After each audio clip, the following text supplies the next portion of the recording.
said this is where they feel the most presence. Something that happens incredibly rarely, you know, that they got that on film. That there's a male spirit inhabit the balcony level.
Our second location in our Scaretober tour, so we're about to learn some history and maybe scare you. The theater isn't, it's dark right now, but you may not mind that.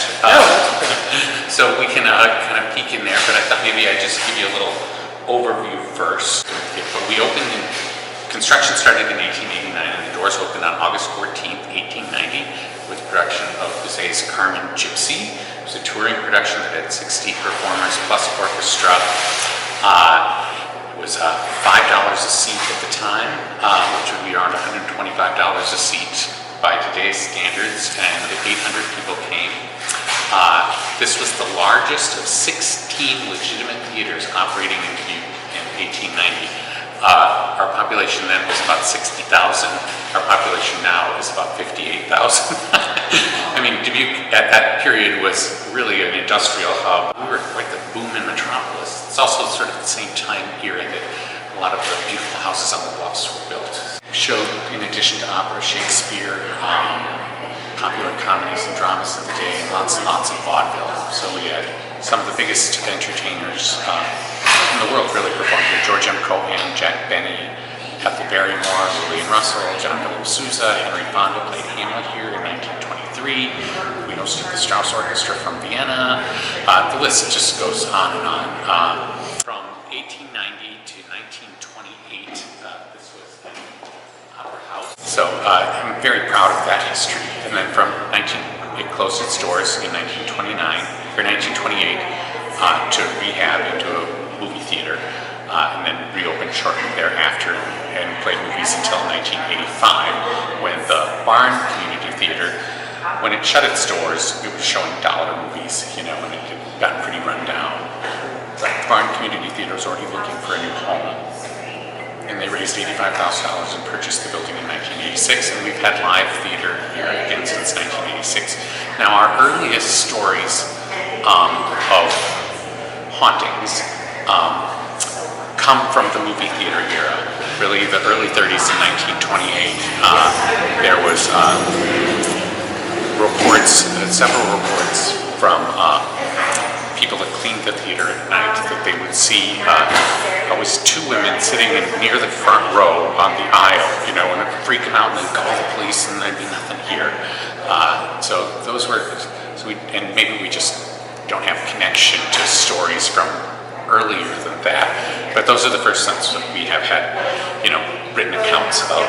I'm going to take you all the way up to the 5th floor just to sort of get a look, and then we'll work our way.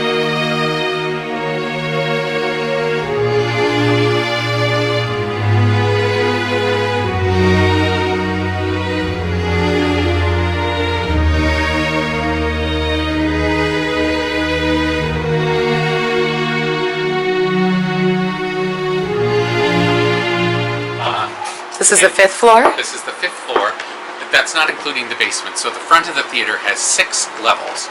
And one thing I think I like to point out is we start to go down, and when you look at in the theater of really how high up we are, it's quite, so obviously this is costume storage.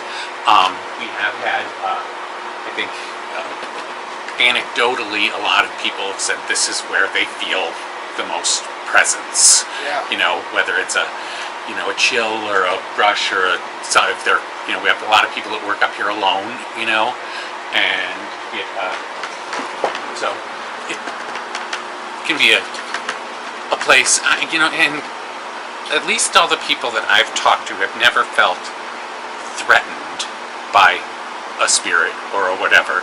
They've always more felt a presence or a thing. And we've had some paranormal investigators have come and done their, those special machines they use. Right. And we had one recently that just sort of gave us a report, and they were really excited about, well, I'll talk about that on the fourth floor, because that's where they saw it.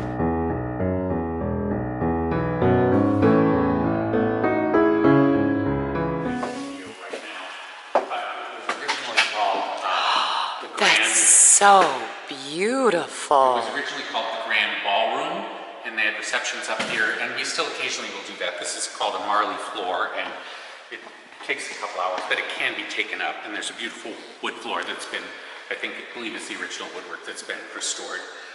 So for special occasions, we will use this room. And this is the one, sort of our iconic windows in here. So when we say there are 5 floors on the front, it's like not just 5 floors, 5 floors with big, tall ceilings. Yeah, even the 5th floor. So look at this, you guys. How cool is this? Look how tall these ceilings are, and these beautiful windows. 1968, the Dubuque City Ballet and the performing venue, or Dubuque Youth, it's the Academy of Ballet is a school, and their performing entities are Dubuque City Youth Ballet, which are students, and then they have a pre-professional company called Heartland Ballet. Who's from Russia.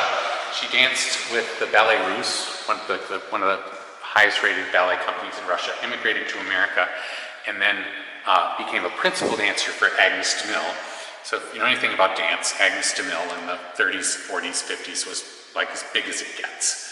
And then she was in the original Broadway production of Carousel, which Agnes de Mille choreographed. And then this is her daughter, Marina O'Rourke, who runs the studio now. And Tanya passed away a few years ago, but Marina still runs the ballet. And so she's told me that Tanya was actually on tour with Carousel, playing in Chicago when she met her husband, Mr. O'Rourke, and left the company and wound up coming to Dubuque to raise a family. And then, but I am just astounded that the city our size has the training they get is as good as I've seen anywhere. When they do the Nutcracker every year, and I'm blown away. There are 2 young men that were in the company a couple years ago, and the one went directly from when he was 18 to working in a professional ballet company, and his 14-year-old brother actually moved to, I'm not remembering the name, but it's a big ballet company into their youth program to actually, it's almost like Olympians, At that level, you've got to start to working professionally, so that's exciting. So when the Ghost guys were here, they got I don't know the terminology, but he was taking infrared stuff, and they recorded some flashes or stuff that the gentleman that was doing it was so excited that, it was something that happens incredibly rarely, that they got that on film. My character, Ruby Penhollow, is a ballerina. Oh, well, this is very exciting. I know, this was very exciting for me. He always does that. Every time he goes up the Takes up, stairs. yes.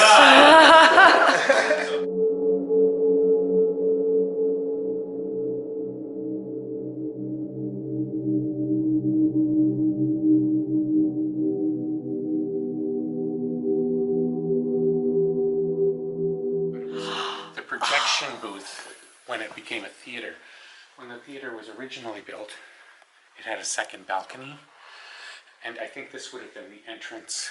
This would have been like an upper lobby. Sure. And this would have been the entrance to the second balcony, somewhere along in here. Now we use it for spotlights, but it got put in here as the second balcony, and box seats of the theater got taken out when it was converted into a movie theater in 1928. They're working on the lights for Young Frankenstein right now, so that's why they just went off.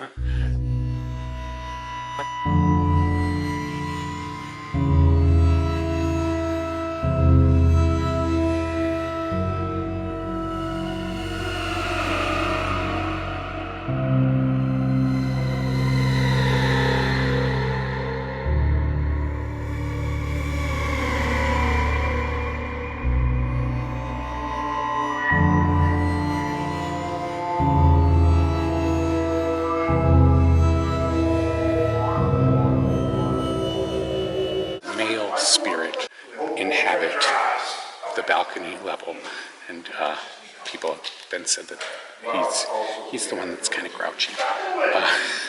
That people have said that they've heard, you know, a man's voice or felt a man's presence near them when they're in the balcony. It's sort of just inarticulate, sort of grumbling like he's angry about something. I've seen aspirations passing by up here.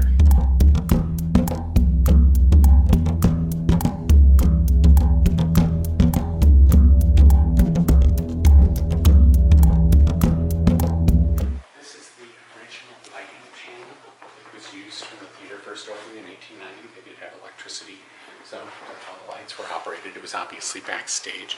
When the theater reopened in 1986, it was still in use. They still use this old one. So when we had our major renovation, they preserved it and put it on marble, because obviously it wasn't on marble, and put it out here, and now donors are listed about it, but it's one of the fun things that I love that they saved. Kids love to play with it, and I love to say, Look at that, you guys. if you hit it just right, I don't know what'll happen, you know. That's so cool. The original Tells you light right board where they used were. for Carmen in 1890 and operational until its removal in August 1986 after the BCT production of Tin Types. Major renovations in 1998 that focused, I mean, there was a lot of smaller renovations that focused on the exterior, and then in 2006 was the biggest one where the interior was really redone, and they went to great pains to try to save us. Like, this obviously isn't original woodwork, but they tried to, you know, at least match the style. But a lot of the flooring is original, and in the theater a lot of that. So this is our prop room.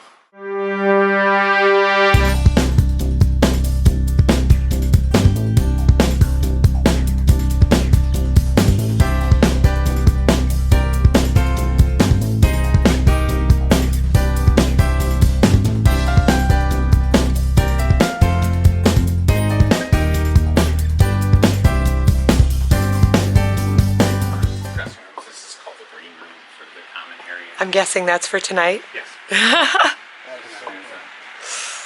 We're under the seating.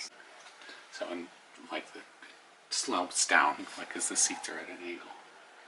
This is the path the actors take to get to the stage.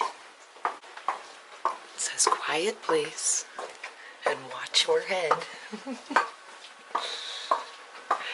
And is there a tradition to why there's lipstick prints on the mirror? Ballerinas do that. The ballerinas do that. Yes. Do you know what the story behind it is? No, I do not. That is so cool. So apparently, you guys, the ballerinas kiss the mirror before they go on stage. Yeah. So this is, we call this the paint room. Watch your step down in here. But we're actually underneath the alley. We're under the alley? Yeah, we're underneath the alley. And at one time, there was a tunnel that led over to the securities building, which is now Cottingham and Butler. They filled that in. So there really are tunnels under Dubuque. Yeah. So what does that lead up to? Do you know? Manhole. Oh, that's so cool. Now we're under the stage area. So do they make some of the costumes down here then? I see All this of them, yeah. are made. Well, we save, you know, a lot, and a lot of it, some things are made from scratch, and a lot of things are modified. You know, we get a lot of old prom and wedding dresses donated to us, and they'll turn them into other things. Our customers are very talented. They'll make things from scratch as well.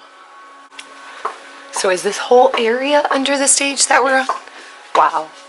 Yeah. It's a big stage, but I was reading that this was designed with an extremely large stage. Well, you know, they had opera and lots of things. There was touring shows that came through. It doesn't have a great deal of wing space, but I think we're 32 feet in depth from the lip of the stage to the back. So, and the back wall is pretty much where the thing is. So this is actually a lift, but it's being used in Young Frankenstein.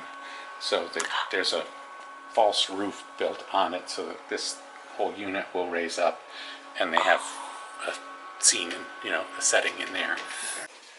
And this is the orchestra pit that wasn't It had gotten covered over in the 1928 renovation and wasn't restored to its original depth until about 4 years ago. Oh, you guys, this is so neat. Look at this. So we are in the orchestra pit. This is where they play during the shows. How neat is this? And look at this. The stage is right there. And the audience doesn't see you. And look, now you guys can see the details a little bit on this place. And it's so beautiful.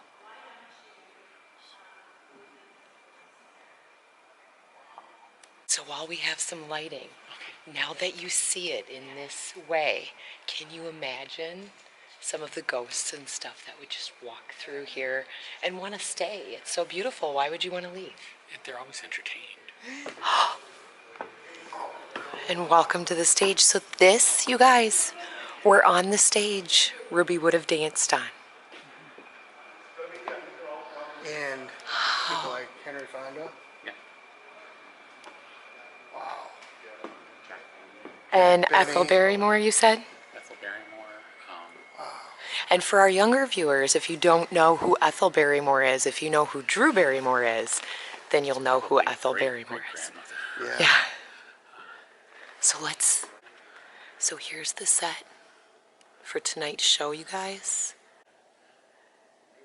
Right over with the false ceiling in the 1928 renovation, and then not redone until 2006. So you actually pull the flies, the ropes, the old-fashioned way from this level above us. So the flymen is what they're called. They have to climb that ladder to get up on that level, and then they'll pull the ropes from there. And I know it's kind of hard for you guys to see right now, but it's like that's it right Yeah, there? that ladder there's a ladder against the wall of it with the, Yeah, and it's like a little round cage chute that they go up. Look at that. And look how tall. Look at this. It goes so far up, you guys.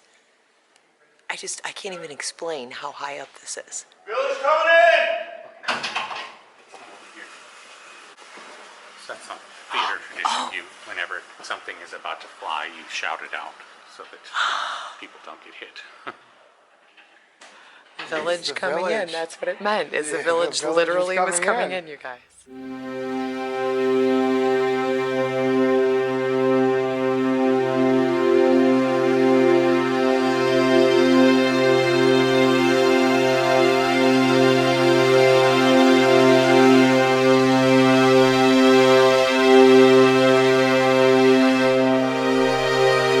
Time frame that Young Frankenstein is running. 2 weekends, so it's tonight, Friday, Saturday, Sunday matinee. Next week, Friday, Saturday, Sunday matinee. That's pretty much what it is for all of our self-produced shows. In the summer musicals, we do a Thursday night show in the middle, so we do 7. And then we bring in a variety of other acts in between our shows. Guys, I really, really, really appreciate you bringing us out today. It was Thank you very much. awesome. Well, I'm Frank Pine, Executive Artistic Director here at the Grand Opera House. It's a historic theater built in 1890. Lots and lots of stories of apparitions, of hauntings that have gone on. But we're a very friendly place to visit. So if you're ever around, please feel free to stop in and just look around the theater, or if you can make it to one of our shows, that would be wonderful.